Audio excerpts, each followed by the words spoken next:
Everyone wants to teach you how to get rich. There are thousands of videos about it. 10 steps to financial freedom. How I made my first million. The secret the wealthy don't want you to know. I'm not going to do that today. Today, we are going to talk about something harder, something more important, something almost nobody explains clearly. We are going to talk about why people stay poor.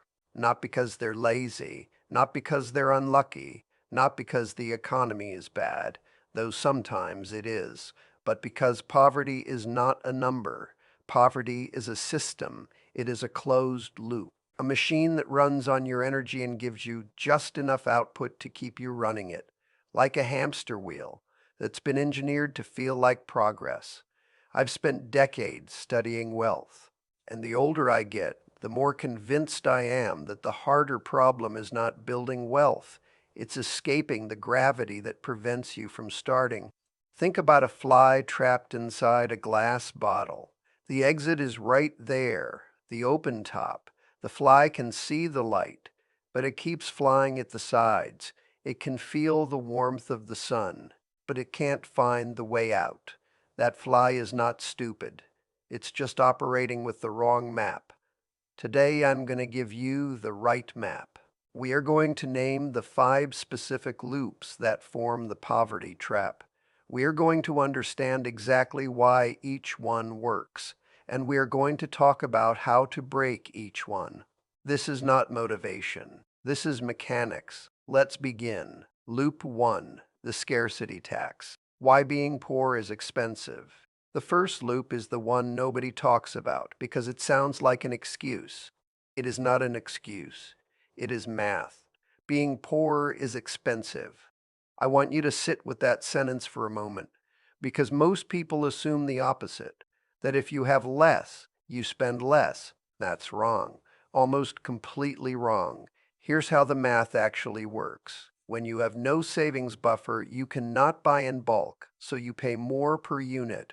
You cannot negotiate, so you pay full price for everything. You cannot wait for a better deal, so you pay the urgent premium. You cannot maintain things, so you pay for replacements. There's a concept in economics called the poverty premium. Researchers in the UK quantified it. They found that low-income households pay significantly more per year than wealthy households for the same basket of goods and services, same electricity, more expensive, same insurance, higher premiums, same food, smaller packs, higher unit cost. The system is structured to extract more from the people who have the least. And then there's the cognitive cost. Harvard economist Sendhil Mullainathan ran studies showing that financial anxiety consumes mental bandwidth the same way a running application consumes RAM. When you're stressed about money, you're literally running fewer cognitive processes. Your working memory shrinks. Your ability to plan drops. Your impulse control weakens. The research showed this effect is equivalent to losing roughly 13 IQ points. That's not a metaphor.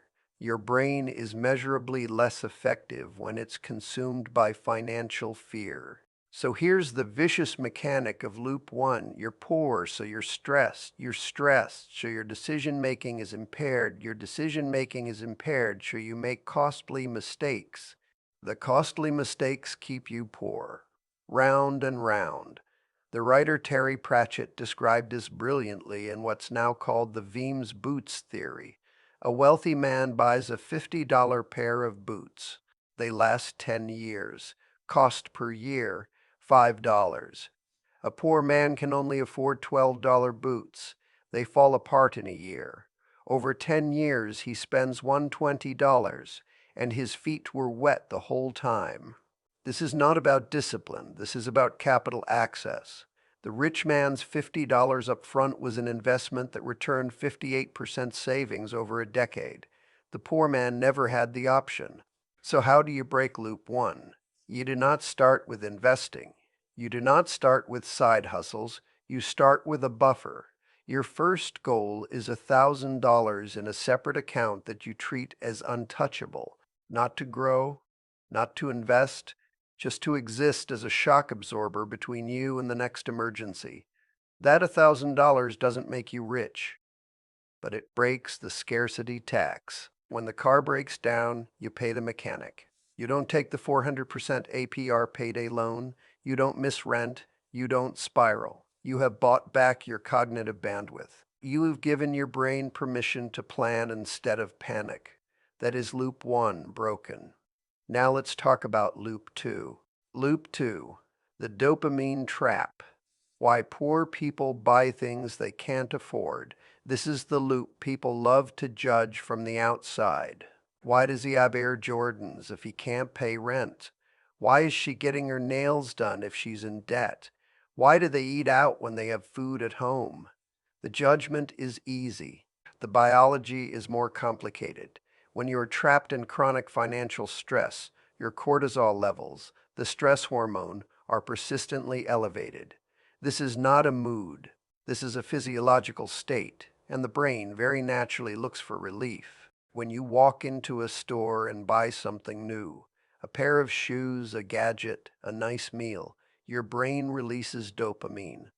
For a window of time, the cortisol drops. The pain quiets. You feel capable. You feel good. You feel like you won something. That is not a character flaw. That is your nervous system doing exactly what it's designed to do. The problem is the economic math. The dopamine lasts 20 minutes. The credit card balance lasts 20 months or 20 years, and every interest payment is money that could have been building a buffer. Instead, it's feeding the mechanism that keeps you trapped. This is the fundamental difference in how wealth and poverty relate to money. To someone under financial stress, money is relief. It is medicine for a chronic pain. You spend it because holding it doesn't help you feel better, but spending it does, briefly. To someone with financial security, money is a tool. It is useful only in what it can become. Spending it carelessly feels like waste because they already have enough relief. That's not a values difference. That's a survival difference. Robert Kiyosaki drew a simple line. Assets put money in your pocket. Liabilities take money out. A designer bag is a liability. It loses 30% of its value the day you buy it. A share in a business is an asset. It works for you while you sleep. Most people trapped in the poverty loop are asset poor and liability rich. They look affluent. They are bleeding. So how do you break loop two? You have to rewire the reward system. For a defined period, call it 90 days, you enter what I call elimination mode. You cancel the subscriptions you don't need. You cook instead of ordering in. You stop buying things to feel better, not because consumption is evil, because you need your brain to learn a new source of dopamine, and there is one. Watching your savings account number grow produces the same neurological response as buying something. It is delayed, so it requires training. But once your brain makes that association, once you feel the hit of adding $200 to your savings the same way you once felt it buying new shoes, you are dangerous. The advertising industry spends hundreds of billions per year trying to control your dopamine response. The moment you take that control back, their power over you evaporates. That is loop two broken. Loop three, the linear income trap. Why working harder doesn't work. Loop three is the one that exhausts people. We were taught a simple equation from childhood. Time equals money. Work more hours. Earn more money. Simple. Here is the problem with that equation. Time is finite. There are 168 hours in a week. You need to sleep about 56 of them. You need to eat, commute, maintain basic function, which means your income, if it is purely time-based, has a ceiling, a hard mathematical ceiling. No matter how hard you push, and your expenses have no ceiling. Rent goes up, groceries go up, healthcare goes up, insurance goes up. Meanwhile, your wage, if you're lucky, goes up 3% a year. But inflation compounds at 4, 5, 6%. You're running up a down escalator. Getting a faster running speed doesn't help you if the escalator keeps accelerating. This is the linear income trap. Maximum effort. minimum structural progress. So what's the alternative? Stop selling time, start selling value. And here's how ordinary people actually do that. Not by becoming entrepreneurs overnight, but by building what I call a skill stack. The world pays premium rates for rarity, not for effort. If you are easily replaceable, if your job could be learned in a week by someone else, the market will pay you the minimum it can get away with. But rarity is achievable without being world class at anything. The cartoonist Scott Adams explained this clearly. He was not the world's best artist. He was not the funniest writer. He was not the most insightful business commentator. But he was pretty good at all three, and the combination was unique.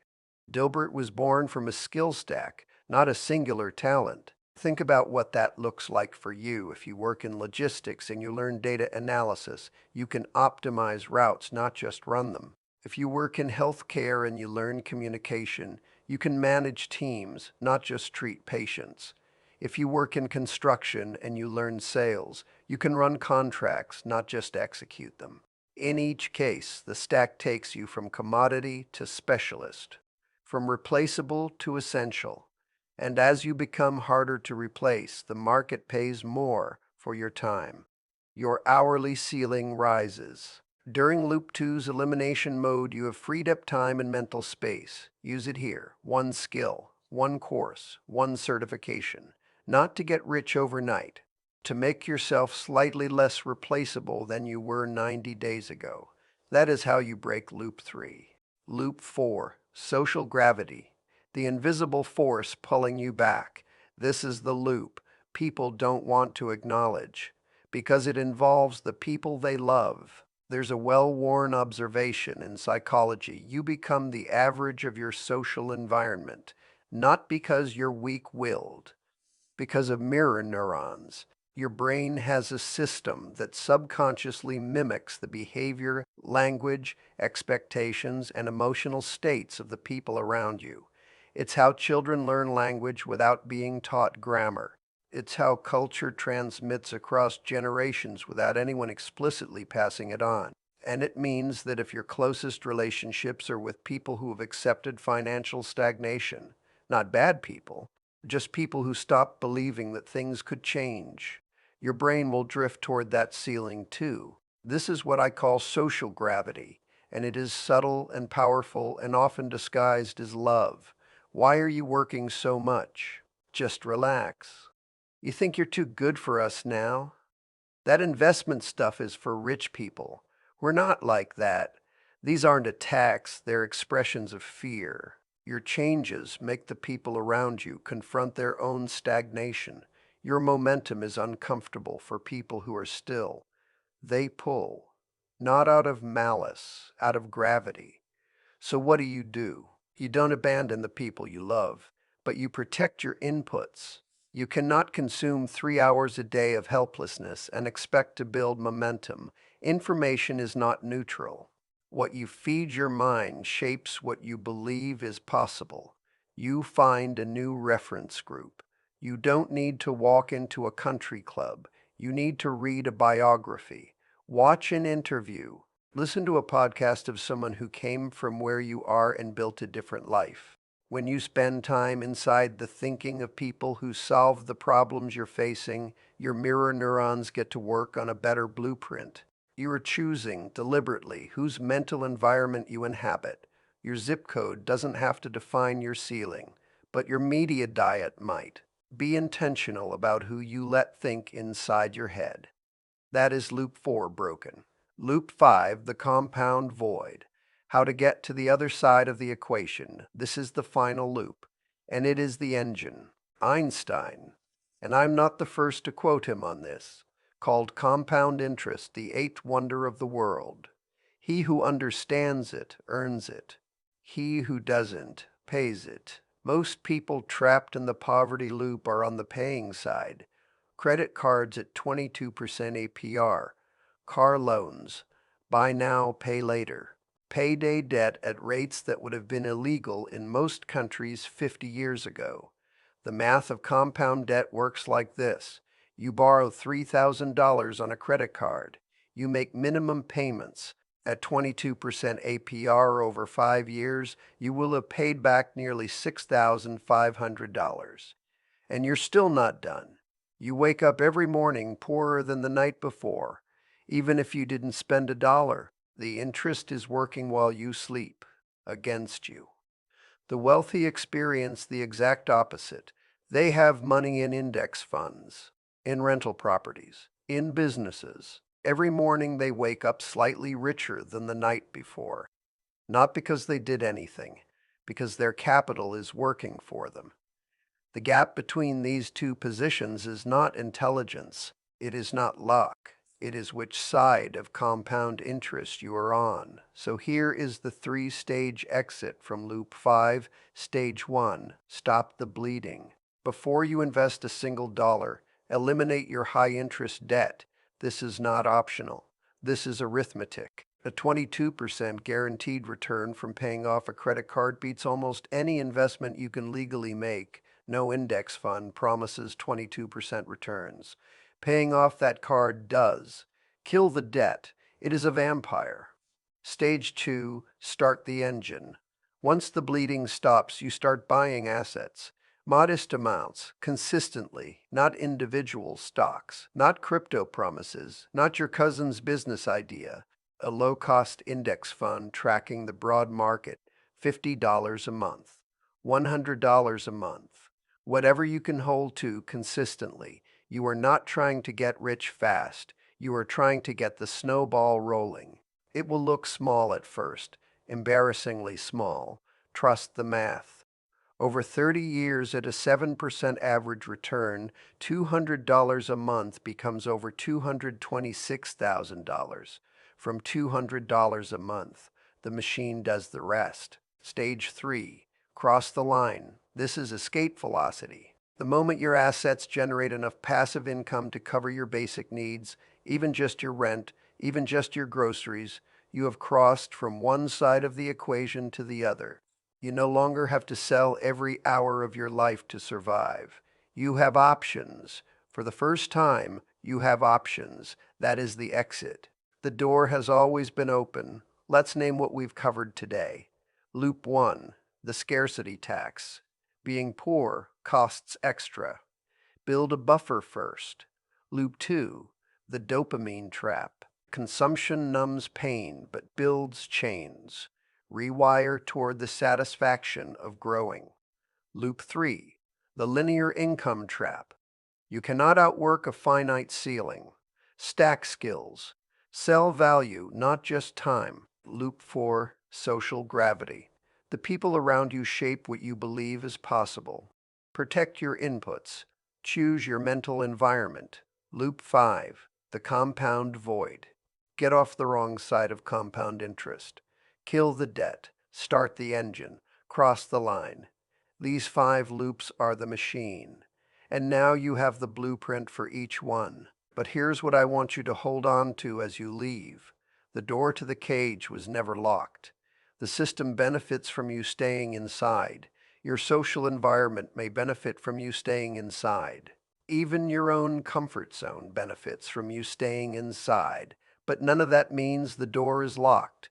The fly in the glass bottle just needs to find the opening. It was there the whole time. You now have a map. That's all it takes. The right map and the willingness to take the first step even when it's uncomfortable.